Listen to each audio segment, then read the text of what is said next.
Hello everyone. In this video lecture, we are going to see some details regarding the controllable canonical form and how we can convert a transfer function representation to this state space representation. If we have the LTI system, which has a single input and single output in the form of a transfer function, as you can see here, y over u or c over r equal to the numerator over the denominator, then we can start the process by decomposing this transfer function into the denominator followed by the numerator. So obviously if we combine these two, we'll get the transfer function which is already given. Now, the intermediate variable that we have here between these two blocks will be considered as x1. x1 will be one of the states, indeed the first state.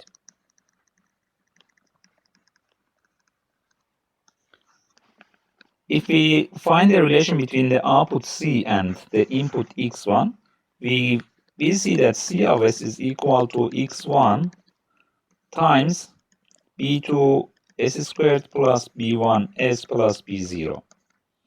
And then if we expand this, CS will be equal to b2 s squared x1 plus b1 s x1 plus b0 x1.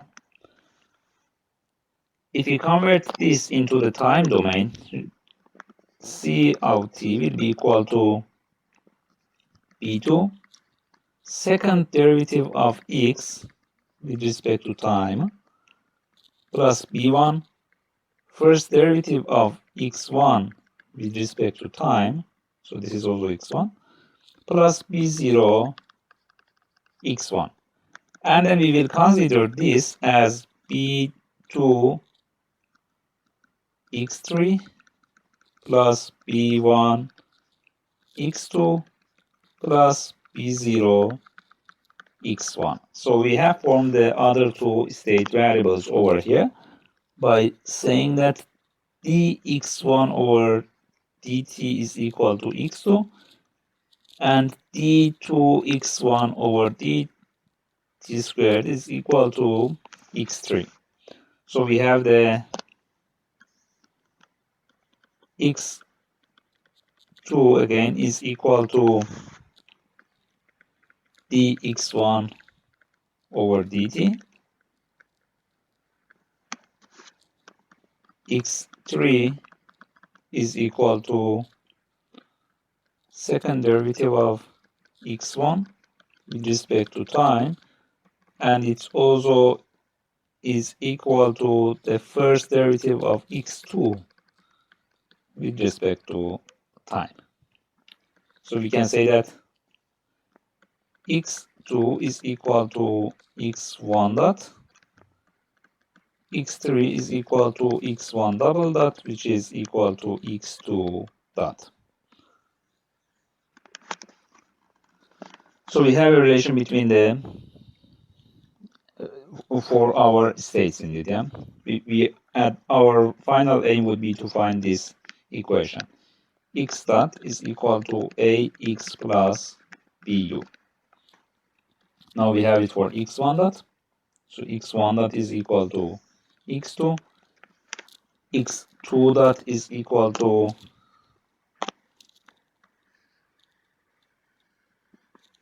x3, as we can see here. And we also need to find out the x3 dot. So that's what we do on that part of the segmented transfer function indeed. Now we can look at the first part, at the denominator. Something else that we can consider here is that we can write down C of t or y, the output, being equal to, indeed I already have written it, okay, here.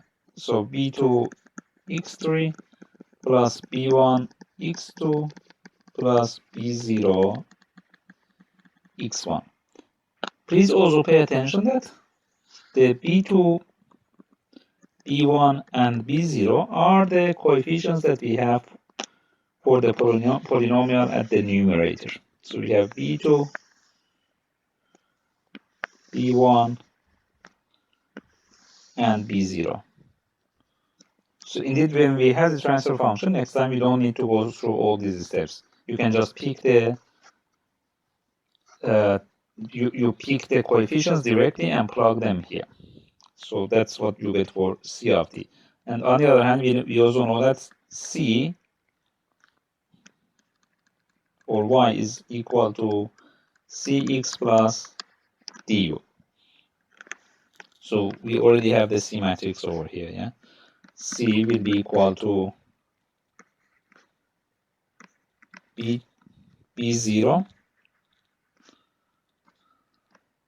B1, B2, which will be multiplied by the x1, x2, and x3 by the state vector. And these 0 because we don't have the feed forward passing it. So now if we focus on the first part of the decomposition that we have here at the denominator, we have r times 1 over a3 s to the power of 3 plus a2 s squared plus a1 s plus a0 equal to x1. And we are in the Laplace domain, yeah? So from here, what we get is that r will be equal to a3 a to the power of 3 x1 plus a2 s squared x1 plus a1 s x1 plus a0 x1. And now we can convert this into the time domain equivalent. So r of t will be equal to a3 third derivative of x1 in the time domain plus a2 second derivative of x1 plus a1 first derivative of x1 plus a0 x1 itself. So we have x1 here. We know that dx1 over dt is x2. We have the second derivative of x1, which is x3. And we have here x3 dot. Therefore, we will have r of t equal to a3 x3 dot plus a2 x3 plus a1 x2 plus a0 x1. And therefore, we can write down x3 dot as 1 over a3 times minus a2 x2 minus a2 x3 minus a2 let me just correct it. So we will have minus a1 x2 minus a0 x1 plus r of t.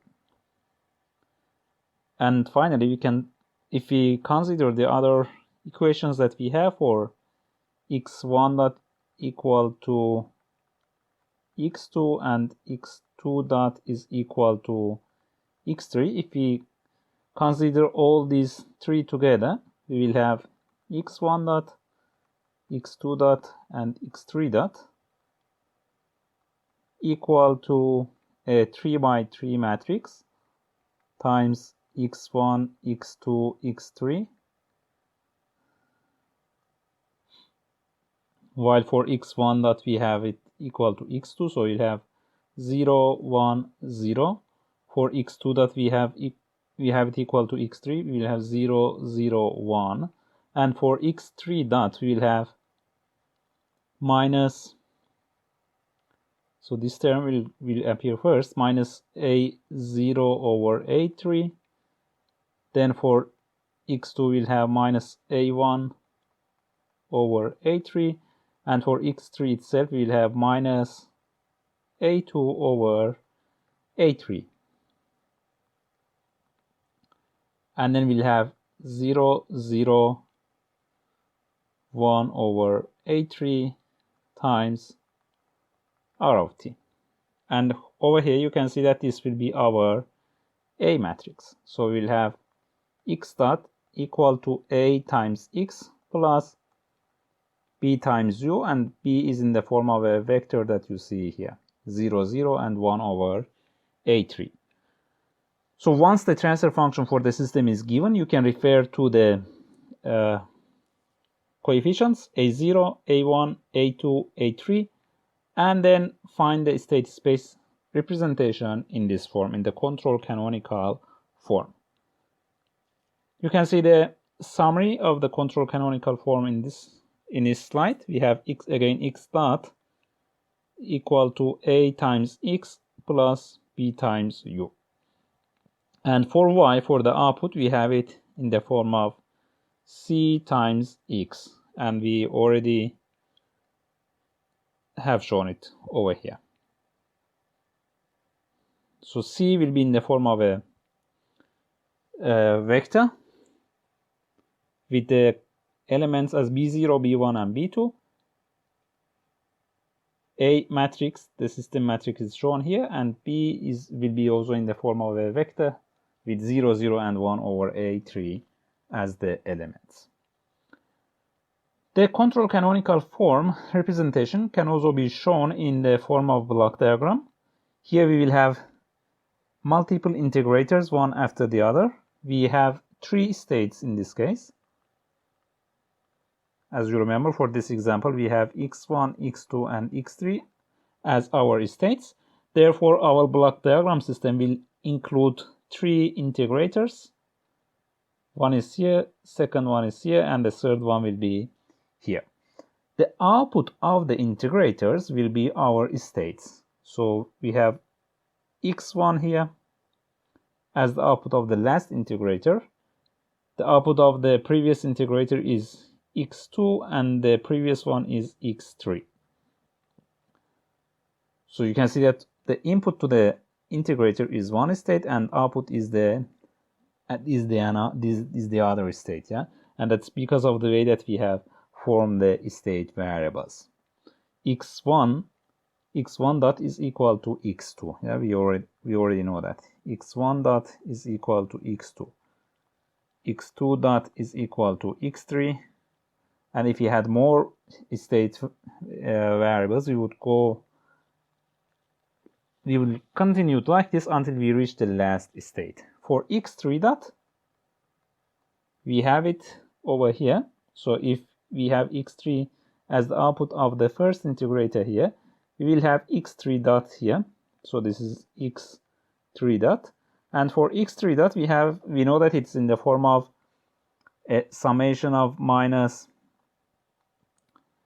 A0 over A3 x1 minus A1 over A3 x2 minus A2 over A3 x3 plus 1 over A3r. And you can see exactly the same combination here, with the fact that we need to have A3 here as well, 1 over A3. So A0 over A3 with a negative sign, it comes from x1. Then we have x2 times A1 over A3 with a negative sign, and x3 times A2 over A3 with a negative sign. As for the output variable y of t, it's a summation of the state variables multiplied by a coefficient. So b0 times x1 plus b1 times x2 plus b2 times x3. So forming the block diagram system for the control canonical form is also quite straightforward. Here we have an example. We have the system given in the form of a transfer function, s2 plus 7s plus 2 over the denominator. For the denominator, we have s to the power of 3 plus 9 s squared plus 26 s plus 24. We can convert the transfer function into the form which is shown here, as we already had. So we have the numerator here,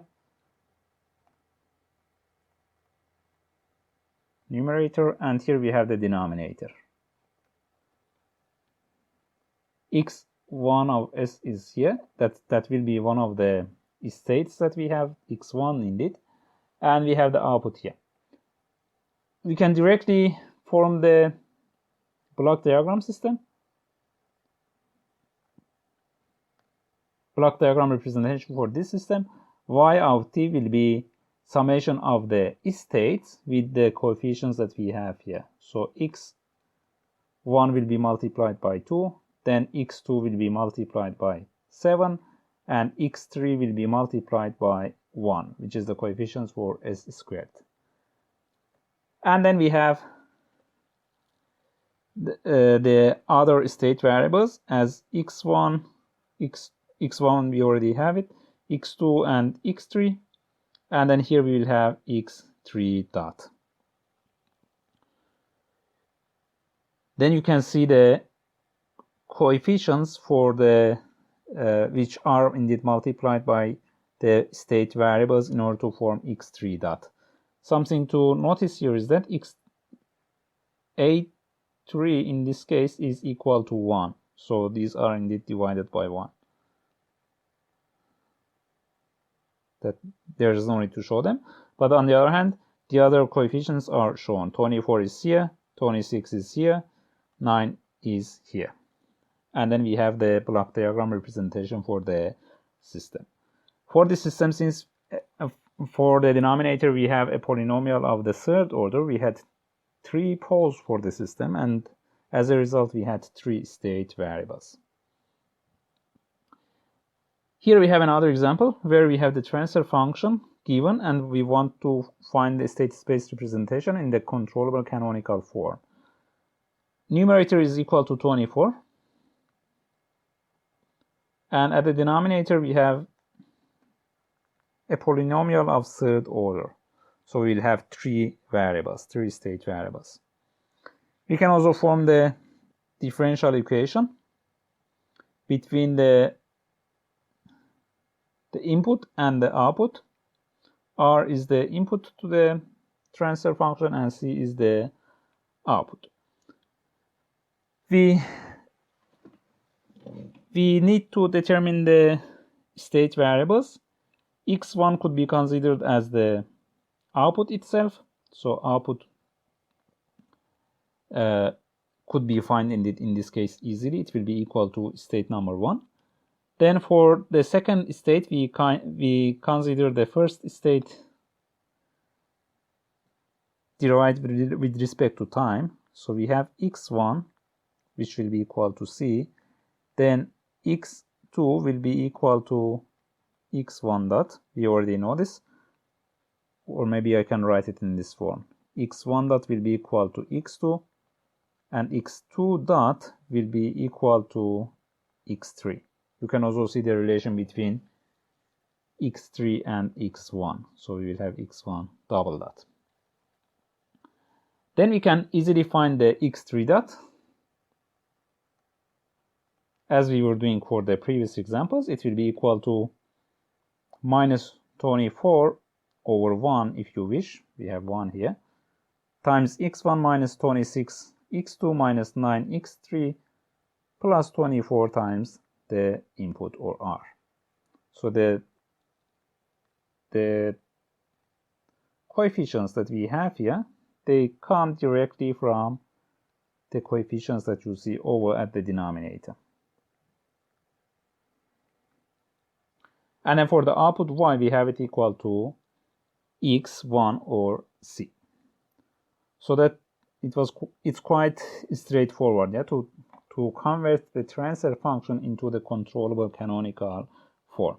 You just need to put the coefficients at the numerator and at the denominator in the proper places. Here you can see the block diagram form for the same system. Output is equal to x1. You can see it directly over here.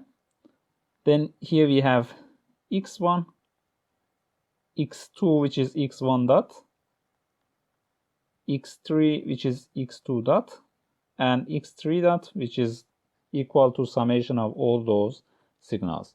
And here we have the representation as x dot equal to a times x plus b times u, and y is equal to c times x plus d times u, where d is equal to 0 in this case. All right, so I think that's all regarding the controllable canonical form. In the next video, we will talk about the observable canonical form. Thank you for watching, and see you in the next video later.